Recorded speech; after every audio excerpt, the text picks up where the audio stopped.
गई इंदिये सुखाये, जोगे वेदे कसाय नाणेय, संजम दंसन लेसा, भविया संमत सन्नी आहारे, गुणजीवा पज्जती, पाणा सन्नाय मग्गणा ओय, उव ओगो वियकमसो, विसम तु परुवणा भणिया, झाणाविय पज्जाविय, जाय कुलकोडी संजू आसव्वे, गहना दियेण भणिया, कमेन 24 ठाणानी.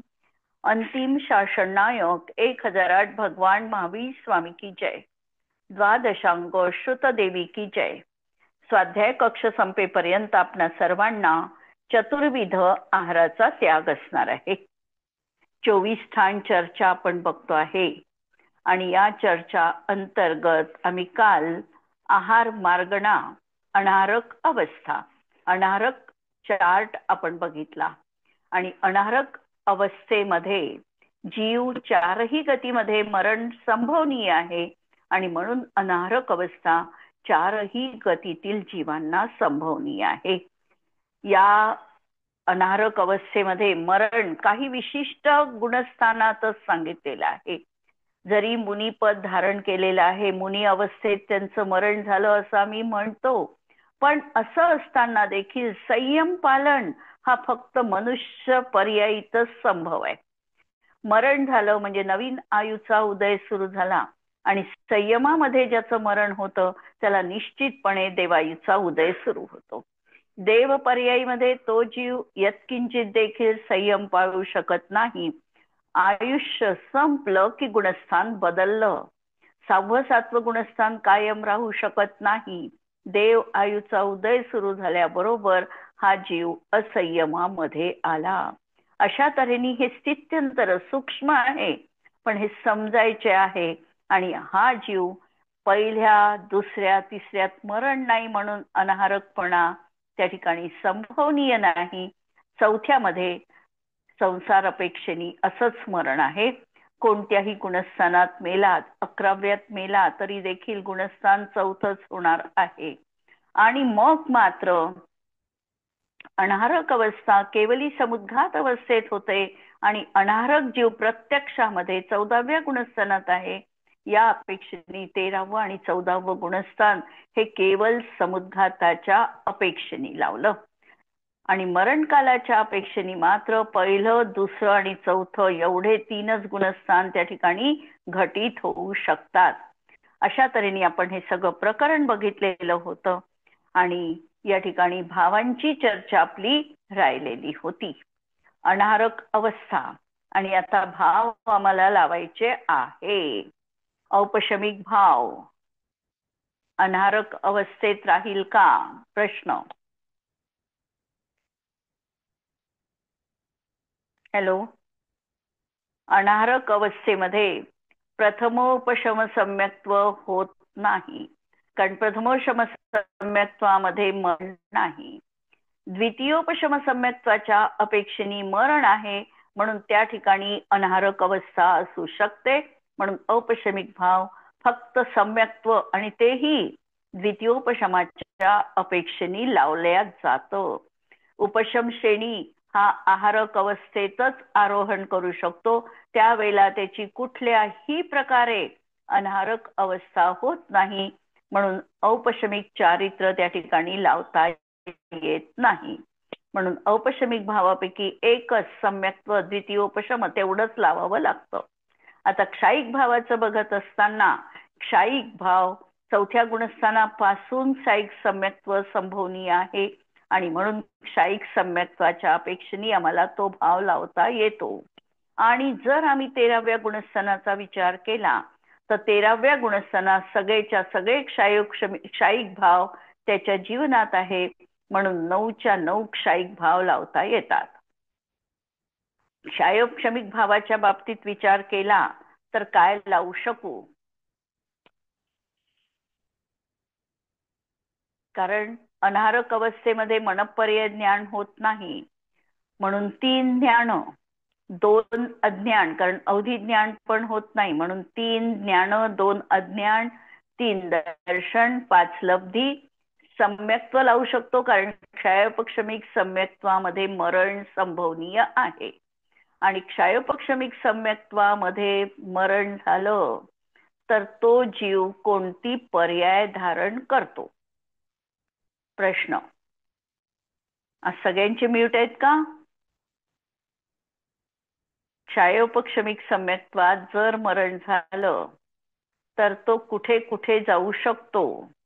तो देव पर्यायीतच जन्म घेतो आणि वैमानिक देवामध्येच तो जन्म घेतो, बाकी कुठेही तो जात नाही. जर कृतकृत्य वेदक असेल क्षयोपक्षमिक सम्यक्त्व, तर मात्र पहिल्या नरकात आणि भोगभूमीज मनुष्य आणि तिर्यंच बनू शकतो.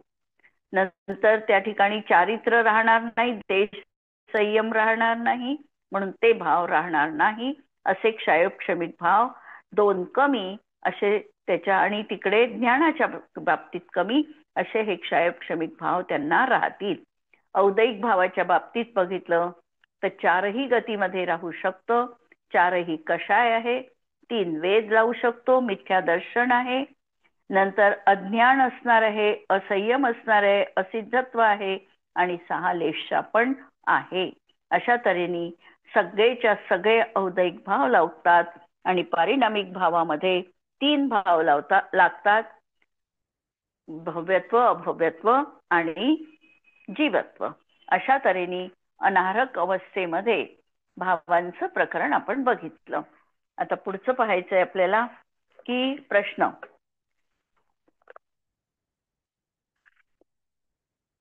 कोणते कोणते जीव अनारकी होते है? अनारक अवस्था ही कुठे कुठे असते? तर पहिल्यांदा विग्रह गतीमध्ये प्राप्त मिथ्यादृष्टी, सासादन आणि अविरस सम्यक दृष्टी याची अनारक जीव आहे हे निश्चितपणे. विग्रह गतीमध्ये प्राप्त असणारे मिथ्यादृष्टी जीव, सासादन गुणस्थांवरती जीव आणि अविरस सम्यक दृष्टी जीव मरण अपेक्षेने. दुसरं समुद्घात असणारे सयोग केवली कारमांड कायोगाच्या काळामध्ये, आणि 14व्या गुणस्थांवरती अयोग केवली भगवान. अशा तऱ्हेने हे 3 जीव निश्चितपणे अनारकच असणार आहे. नंतर दुसरा प्रश्न, क्या पर्याप्तक जीव भी अनारक होते हैं? अनारक पर्याप्तक जीव राहतील का? तर पर्याप्तक 14व्या गुणस्थान मधला जे जीव आहे, आता जे सिद्ध पदाला प्राप्त करणार आहे, पण त्यांना शेवटच्या क्षणापर्यंत पर्याप्तक मनुष्य नाम कर्माचा उदय असतो, आणि त्या ठिकाणी 14वं गुणस्थान अनारक दशेमध्ये आहे, आणि म्हणून तिथे लावता येतं. म्हणून 14वें गुणस्थानवरती पर्याप्त मनुष्य भी अनारक होते हैं.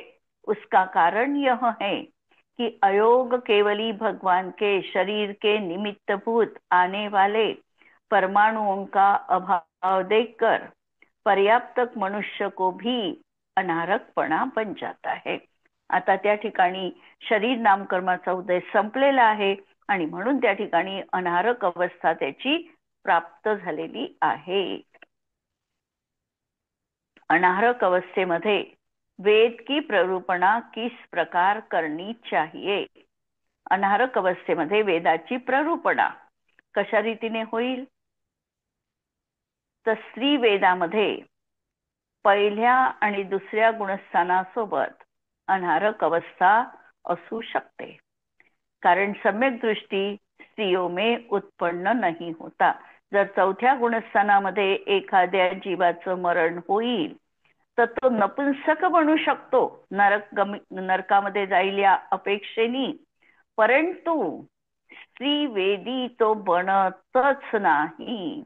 जर तो स्वर्गात जाईल तर पुरुष वेदीच बनेल, स्वर्गातून मनुष्य पर्याय धारण करल तर तो पुरुष वेदीच त्या ठिकाणी बनणार आहे. भोगभूमीमध्ये जाईल तरीही तो पुरुष वेदीच असणार आहे. म्हणून स्त्री वेदमे पहिल्या आणि दुसऱ्या गुणस्थानात जर कुणाचं मरण झालं तर स्त्री वेदामध्ये पहिलं आणि दुसरं गुणस्थान अनारक अवस्थेत असू शकतं. 4थ्या गुणस्थानामध्ये तो जीव जर त्याचं मरण झालं तर तो स्त्री वेद धारण करत नाही, स्त्रियांमध्ये त्याचा जन्म होत नाही. आता दुसरी, नपुंसक वेद में प्रथम द्वितीय और चतुर्थ गुणस्थान में अनारक अवस्था पाई जाती है. नपुंसक वेद के साथ चतुर्थ गुणस्थान में अनारक अवस्था मात्र प्रथम नरक में जाने वाले क्षायिक सम्यक दृष्टि एवं कृतकृत्य वेदक सम्यक दृष्टि की अपेक्षा जानना चाहिए. पहिल्या दुसऱ्या गुणस्थानात मरण झालं तर कोणतीही बाधा नाही नपुंसक वेद धारण करायला. तो नपुंसक वेद धारण करू शकतो. परंतु समजा चौथ्या गुणस्थानात त्याचं जर मरण झालं आणि तो नपुंसक वेदी बनलेला आहे, नपुंसक वेद धारण करणार आहे, तर तो निश्चितपणे नरकात जाणारा जीव असणार आहे. आणि सम्यक्त्व घेऊन तो जाईल तर फक्त पहिल्या नरकात जाऊ शकतो, म्हणून पहिलं नरक. आणि दुसरं सांगितलं की कृतकृत्य वेदकवाला जर नरकात जाणारा असेल तर तो त्या ठिकाणी कृतकृत्य वेदक सम्यक्त्वात नरकगामी होऊन नपुंसक वेद धारण करू शकतो. आता कृतकृत्य वेदकाचं असं गणित लावायचं की एखादा जीव इथे चतुर्थ कालामध्ये मनुष्य पर्याय त्यांनी प्राप्त केलेली आहे, नंतर केवली किंवा श्रुत केवली यांचं चरण सानिध्य त्याला प्राप्त झालेलं आहे, आणि तो जीव आता क्षायिक सम्यक्त्व प्राप्त करण्याचा उद्यम त्याचा सुरू आहे. त्यांनी करणलब्धी केलेली आहे. सर्वप्रथम करणलब्धी करून तो अनंतानुबंधीची विसंयोजना करतो. विसंयोजना केल्यानंतर परत तो 3 करणपूर्वक मिथ्यात्वाचं द्रव्य संपूर्णतः नष्ट करतो, म्हणजे दर्शन मोहनीय क्षपणाचा तो प्रारंभ करतो. दर्शन मोहनीयची क्षपणा करण्याचा त्यांनी प्रारंभ केलेला आहे. आता याच्या जीवनामध्ये मिथ्यात्व सम्यक मिथ्यात्व रूप करतो, सम्यक मिथ्यात्व सम्यक प्रकृती रूप करतो, आणि आता त्याच्या जीवनात या सम्यक प्रकृतीची सत्ता ही अंतर्मुहूर्त राहिली आहे. त्यावेळेला त्या जीवाला कृतकृत्य वेदक म्हटलं जातं. तोपर्यंत या जीवाचं मरण निश्चितपणे होत नाही. पण इथे गेल्यानंतर मात्र शक्यता आहे याची आयु संपली आणि तो पहिल्यांदा त्यांनी आयुबंध केला आहे, तो नरकामध्ये जाणार आहे, तर असा हा तिथे मरून विग्रह गतीमध्ये क्षायोपक्षमिक सम्यक्त्व घेऊन पहिल्या नरकामध्ये उत्पन्न होऊ शकतो. त्यावेळेला त्याला नपुंसक वेदाचा उदय असतो आणि तिथे गेल्यानंतर पर्याप्त बनल्यावर त्याचं सम्यक्त्व पूर्ण होतं, तो क्षायिक सम्यक दृष्टी बनतो. अशा तऱ्हेने इथे नपुंसक वेदासोबत हा कृतकृत्य वेदक सम्यक दृष्टीची व्याप्ती घटित होते. नंतर पुरुष वेदीच्या बाबतीत पाहिलं तर प्रथम द्वितीय आणि चतुर्थ गुणस्थान में अनारक अवस्था पाई जाती है. पहिल्या आणि दुसऱ्या गुणस्थानात ज्या जीवाचं मरण होईल असा जीव 3 गतीमध्ये नरक गती सोडून मनुष्य, तिर्यंच किंवा देव या पर्यायीमध्ये तो कुठेही पुरुष वेदी बनून जन्म घेऊ शकतो. पहिल्या गुणस्थानात काही प्रत्यवाय नाहीये. तो कर्मभूमी मनुष्य बनू शकतो, तो भवनत्रिकामध्ये किंवा वैमानिक देवांमध्ये देखील पुरुषवेदी बनू शकतो, तो कुभोग भूमीत जाईल, सुभोग भूमीत जाईल, तिथेही तो मनुष्य वेद म्हणजे पुरुष वेद धारण करू शकतो, किंवा तिर्यंच गतीमधला गर्भज जर झाला तरीही पुरुषवेदी बनू शकतो पहिल्या दुसऱ्या गुणस्थानात मेलेला जीव. पण चतुर्थ गुणस्थान मध्ये जर त्याचा मरण झालं असेल तर मात्र तो अनारक अवस्थेमध्ये फक्त पुरुषवेदीच बनणार आहे. चतुर्थ गुणस्थानात जर त्याचा मरण झालं तर तो जीव निश्चितपणे तिर्यंच्या आयुष्यात जरी गेला तरी पुरुषवेदी होईल. तो भोगभूमीच मध्येच जाणार आहे. नंतर मनुष्याच्या मध्ये झाला तरी भोगभूमीमध्ये जाणार आहे, आणि देवांमध्ये गेला तर तो वैमानिक जातीचे देव ते बनणार आहे पुरुषवेद घेऊन. आणि अवेदी जीवों के 13वें गुणस्थान और 14वें गुणस्थान वरती तथा सिद्ध भगवान के भी अनारक अवस्था पाई जाती है. अशा तऱ्हेने हा वेदाचा प्रश्न आपण इथे बघितला. अनारक जीवों के अवधि दर्शन किस किस वेद के साथ होते हैं. अनारक जीव आहे आणि अवधी दर्शन त्याला कोणत्या वेदासोबत होईल. त्रिवेदात तर नाही अनारक होणार. त्रिवेदात नाही होणार. नंतर पुरुष वेदात होऊ शकतं हा. आणि नपुंसक वेदामध्ये होऊ शकतं. पुरुष वेदात होऊ शकतं आणि नपुंसक वेदात. याचं कारण असं की नपुंसक वेदवाला कुठे चाललेला आहे, नरकामध्ये चाललेला आहे आणि त्या ठिकाणी त्याला अवधी दर्शन असू शकतं. म्हणून पुरुष वेद 3 गतियों की अपेक्षा नरक गती सोडून आणि नपुंसक वेद नरक गती की अपेक्षा. पण तो कधीही स्त्री वेद घेऊन अशा प्रकारचा अवधी दर्शनवाला असणार नाही अनारक अवस्थेत. आता अनारक जीवों के किस सम्यक्त्व में कितने गुणस्थान होते हैं. अनारक जीव आहे आणि कोणते सम्यक्त्व आणि कोणते गुणस्थान. अनारक जीवों के क्षायिक सम्यक्त्व किती गुणस्थानात होईल. अनारक अवस्था क्षायिक सम्यक्त्व गुणस्थान किती राहतील. 13-14. गुणस्थान 13, 14 आणि 4. म्हणून 4, 13 आणि 14. नंतर शेष सम्यक्त्वमय किती राहतील. एक एक गुणस्थान ही होता आहे. बाकीच्या सम्यक्त्वामध्ये अनारक अवस्थेमध्ये काय होईल. अनारक अवस्थेमध्ये प्रथमोपशम सम्यक्त्व होणार नाही. द्वितीयोपशम सम्यक्त्व होईल, पण ते कोणतं. देवपर्यायीच्या अपेक्षेने. आणि म्हणून एक एकच गुणस्थान त्या ठिकाणी होणार आहे. प्रथमोपशम सम्यक्त्व तथा सम्यक मिथ्यात्व के अनारक अवस्था नहीं होती है. म्हणून सासाधन वाला असेल तर त्याचंही एकच सासाधन सम्यक्त्वच बनेल. मिथ्यात्वात मरण झालं तर एकच मिथ्यात्व सम्यक्त्व बनेल. आणि 4थ्या गुणस्थानात जर मरण झालं तर त्याचं कोणतं सम्यक्त्व राहू शकतं. क्षायोपक्षमी किंवा क्षायिक.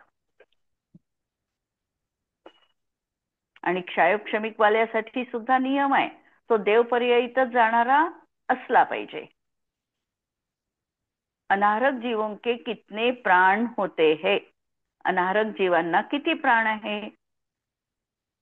तर प्रथम गुणस्थानवरती जीवाला जास्तीत जास्त किती आणि कमीत कमी किती. जास्तीत जास्त अनारक अवस्थेत लावायचे आहे तर 7 प्राण आणि कमीत कमी 3 प्राण. कारण श्वासोश्वास सुरू होत नाही आणि म्हणून 3 प्राण त्या ठिकाणी लावायचे. एकेंद्रिय, कायबल आणि आयु श्वासोश्वास कमी करून. द्वितीय गुणस्थानवरती असतील तरीही ते जीव तसंच, कारण त्याच याच्यामध्ये तो जन्म घेणार आहे. म्हणून 7 आणि 3. चतुर्थ गुणस्थानवरती असेल तर अधिक से अधिक 7 अपर्याप्तक अवस्थेने आणि कमीत कमी देखील 7च प्राण असणार आहे. 13व्या गुणस्थानात लावायचे असेल तर आयु आणि कायबल 2च प्राण आणि इकडे पण कमीत कमी 2च प्राण. आणि 14व्या गुणस्थानवरती असेल तर केवळ 1 आयु प्राण. अशा प्रकारे प्राणांची विवक्षा. जो आचार्य एकेंद्रिय जीव के द्वितीय गुणस्थान मानते हैं उनकी अपेक्षा दूसरे गुणस्थान में कम से कम 3 प्राण कहे गए हैं. जे 2 विवक्षा आहे त्यामुळे एकेंद्रिय पर्याय धारण करतो सासाधन मध्ये अशी ज्या आचार्यांची मान्यता आहे त्या मान्यतेनुसार 3 प्राण लावावे लागतात. प्रश्न पुढचा. अनारक जीवों के कितने ध्यान होते हैं. ध्यान किती होतील. आता गुणस्थान आपल्याला बघायचं आहे. पहिलं, दुसरं, चौथं, 13वं आणि 14वं. या दृष्टीतून अनारक अवस्थेत ध्यान लावायचे आहे.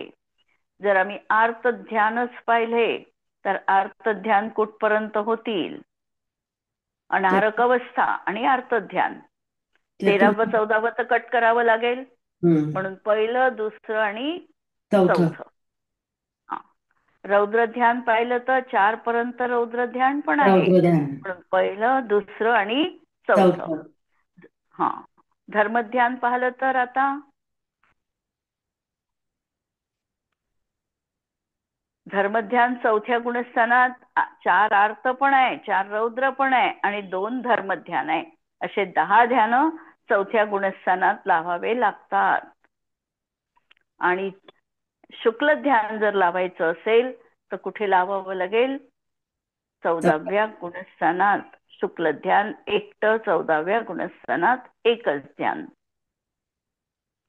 13व्या गुणस्थानात अनारक अवस्थेमध्ये सूक्ष्म क्रिया प्रतिपाती हे पण ध्यान त्या ठिकाणी लावल्या जाऊ शकतं. इथे लावलं नाही आहे, पण 13व्या गुणस्थानामध्ये ते सूक्ष्म क्रिया प्रतिपाती, कारण अनारक आहे त्या अवस्थेत आणि तिथे ते ध्यान लागतं.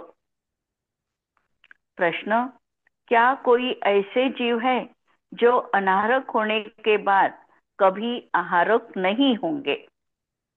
कारण साधारणतः जन्म मृत्यूचा सिलसिला हा अनादी कालापासून सुरू आहे.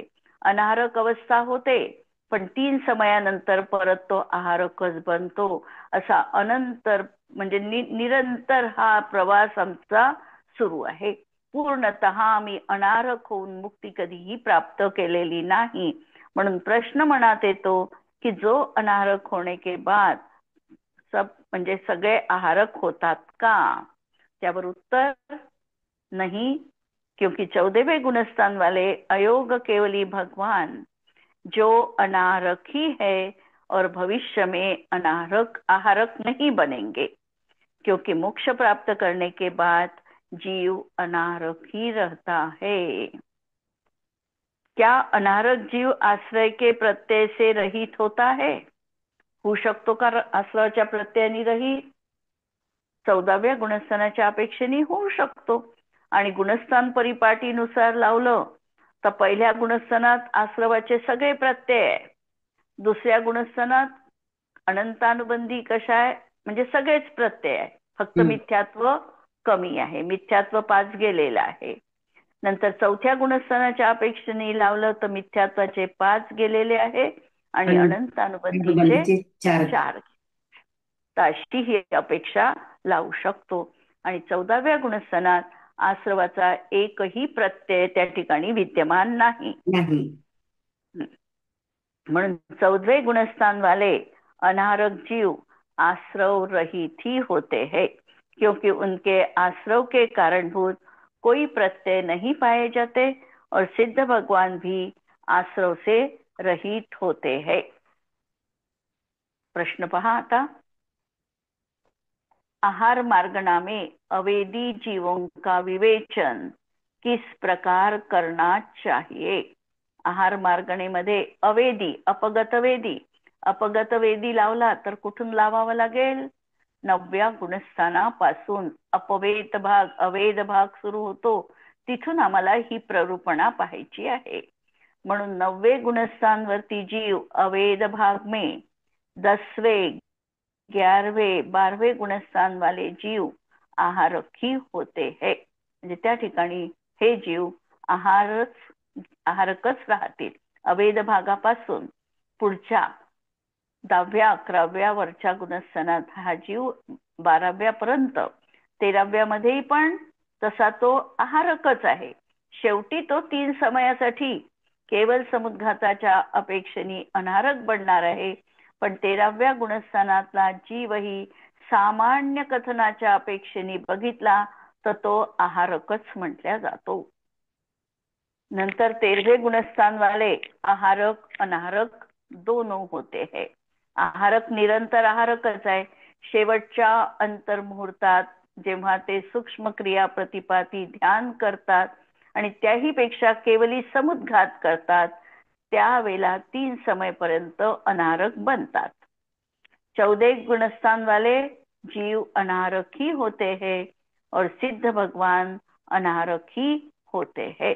अशा तऱ्हेने आहार मार्गणेमध्ये अवेद भाग दोन पाहत आहे, आहार मार्गणा आणि अवेद भाग. आता पुढचं, आहार मार्गणा में सम्यक्त्व मार्गणा का विवेचन किस प्रकार करना चाहिए. आहार मार्गणा आहे आणि सम्यक्त्व प्ररूपणा लावायची आहे. तर सम्यक्त्वाचे भेद आपण जर पाहिले तर मिथ्यात्वामध्ये कोणतं आहे, कोणतं पहिलं गुणस्थान आहे, आणि पहिलं गुणस्थान असल्यामुळे ते कसे आहे, आहारक आणि अनारक दोन्ही अवस्था त्यांना होतात. नंतर दुसऱ्या गुणस्थानामध्ये लावलं आम्ही सासाधन मध्ये, तर सासाधन मध्ये कसं होणार आहे, ते जीव कसे आहे, आहारकही आहे अनाहारकही आहे. तिसऱ्या गुणस्थानात लावलं तर ते जीव आहारकच आहे, अनारक होतच नाही तिसऱ्यामध्ये. आणि चौथ्यामध्ये आता तीन सम्यक्त्वाच्या अपेक्षेने लावायचं.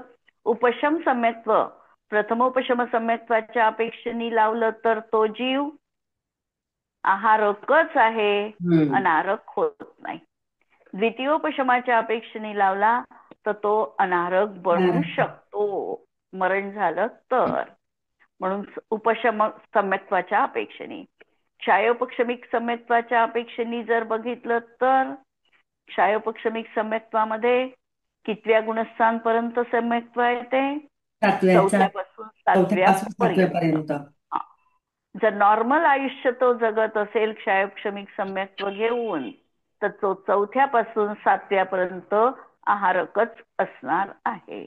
आणि क्षायोपक्षमिक सम्यक्त्वात त्याचं मरण झालं तर तो चौथ्यात येणार आणि त्यावेळेला त्याची अनाहारक अवस्था राहील, अनाहारक राहील. आणि क्षायिक सम्यक्त्वासाठी बघितलं तर क्षायिक सम्यक्त्व आता सुटणारच नाहीये. आणि क्षायिक सम्यक्त्व जीवाचं मरण अपेक्षेने बघितलं तर तो चौथ्या गुणस्थानात आहारक पण बनू शकतो आणि अनाहारक पण बनू शकतो. क्षायिक सम्यक्त्व चौथ्या गुणस्थानापासून 14व्यापर्यंत आणि पुढे पण क्षायिक सम्यक्त्व त्याचं आहे. या दृष्टीने 13व्या गुणस्थानामध्ये तो आहारक आहे, परंतु 3 समयपर्यंत अनाहारक बनू शकतो. आणि 14व्या गुणस्थानात तो जीव कसा असणार आहे, अनाहारकच होणार आहे. अशा तऱ्हेने आहार मार्गणा आणि सम्यक्त्व विवेचन याचं आपण दोन्ही कॉम्बिनेशननी कथन बघितलं. आता आहार मार्गणा में कषायातीत जीव, कषायांच्या अतीत जीवाची विवेचना कशी करणार. कषाय पाहायचे आहे म्हणजे आम्हाला कुठून कषायाची पाहणी करावी लागेल, कषायातीत जीव कुठून पाहावा लागेल, कषाय कुठपर्यंत 10व्या गुणस्थानापर्यंत कषाय आहे है ना. सूक्ष्म लोभ जोपर्यंत आहे तोपर्यंत कषाय आहे. आम्हाला कषायातीत जीव बघायचा आहे म्हणजे आम्हाला 11 पासून पुढच्या गुणस्थानवरती जीव पाहावे लागेल. म्हणून 11व्या गुणस्थानात जीव कसा आहे, आहारक की अनाहारक, आहारक आहे. आणि मरण झालं समजा 11व्यात, तरीही 11व्यात तो आहारक आहे. मरण झालं की चौथ्यात येईल आणि अनाहारक बनेल, पण 11व्यात विचारलं तर तो आहारकच आहे. हे लक्षात ठेवायचं. बऱ्याच वेळेला आमचं कन्फ्युजन इथे होते की त्याचं 11व्या गुणस्थानात मरण आहे.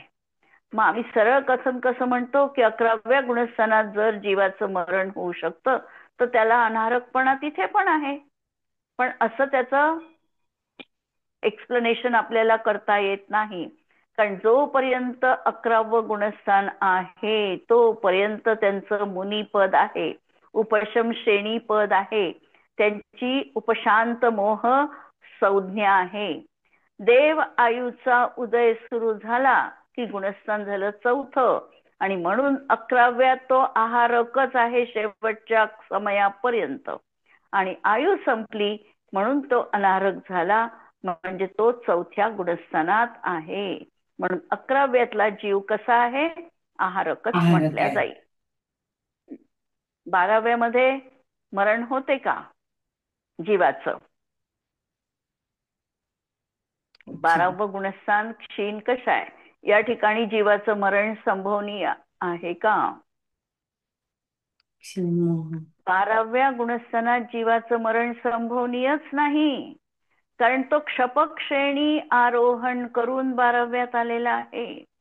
जो क्षपक श्रेणी चढणार आहे तो तद्भव मोक्षगामीच असणार आहे, त्याला आयुबंध झालेलाच नाही आणि म्हणून तो निर्वाण पदालाच प्राप्त करणार आहे. म्हणून 12व्याच्या पुढचं 13वंच गुणस्थान त्यासाठी खुलं आहे. तो 12व्यात अंतर्मुहूर्त राहील, जाणार तो 13व्यात अरहंत पदाची प्राप्ती त्याच भवात त्याला होणार आहे. म्हणून 12व्या गुणस्थानाच्या पुढे मृत्यू नाही, मरण नाही. तो अनारक या दृष्टीने मरणाच्या अपेक्षेने बनू शकत नाही. कारण कोणती श्रेणी चढलेला आहे तो? क्षपक श्रेणी. आणि तो कोण चढू शकतो? शपक श्रेणी कोण चढू शकतो? बाह्यतः ज्याला आयु बंध झाला नाही तो. आणि जर नवीन आयुचा बंध झाला नाही, तो क्षपक श्रेणी आरोहण केली आहे, तर तो जीव कसा आहे? तद्भव मोक्षगामी जीव आहे. उत्कृष्ट वज्र ऋषभ नाराच संवणनवाला आहे आणि त्याला अंतर्मुहूर्तात केवल ज्ञानाची प्राप्ती होणार आहे, असा जीव आहे हा. म्हणून 13व्या गुणस्थानामध्ये 12व्या गुणस्थानात तो असा आहे, आहारकच आहे. 13व्या गुणस्थानात कसा आहे? सुरुवातीला आहार. ना. सुरुवात म्हणजे पूर्ण समय आहारक आहे. शेवटच्या समयात जेव्हा आता तो केवली समुद्घात करेल तेव्हा तो 3 समय अनाहारक बनतो. आणि 14व्या गुणस्थानातील जीव अनाहारकच. आहार मार्गणेमध्ये ध्यानाची प्ररूपणा. आहार मार्गणेमध्ये ध्यानाची प्ररूपणा कशी करू आपण? आहार मार्गणा कुठे आहे? सर्वत्र आहे, 13व्या पर्यंत आहे. त्यामुळे 13व्याच्या अपेक्षेने बघितलं तर ध्यान किती राहतील? 4 अर्थ, 4 रौद्र, 4 धर्म आणि 3 शुक्ल. म्हणून 15 ध्यान आहार मार्गणेमध्ये बसतात. आणि अनाहारक अवस्था फक्त लिमिटेड आहे. पहिलं, दुसरं, चौथं आणि 13वं. 14 13, 14 या अपेक्षेने. म्हणून त्या ठिकाणी 4 आर्त, 4 रौद्र, 2 धर्म, धर्मध्यानाचे 2 आणि 1 चौथं गुणस्थान लावलं म्हणून 2 आणि तिकडे शेवटी 1 शुक्ल ध्यान. अशा तऱ्हेने ही प्ररूपणा आपण बघितली. याचे प्रश्न आपण उद्याच्या याच्यामध्ये बघू. स्तुती म्हणू. स्याद्वादनय षट द्रव्य गुण पर्याय और प्रमाण का, जड कर्म चेतन बंध का, अरु कर्म के अवसान का, कह कर स्वरूप यथार्थ जग का, जो किया उपकार है, उसके लिए जिनवाणी माँ को वंदना शत बार है, वंदना शत बार है. नमो अरिहंताणम, नमो सिद्धाणम, नमो आयर्याणम, नमो उज्जायाणम, नमो लोये सवसाहुणम. सर्वांना जय जिनेंद्र.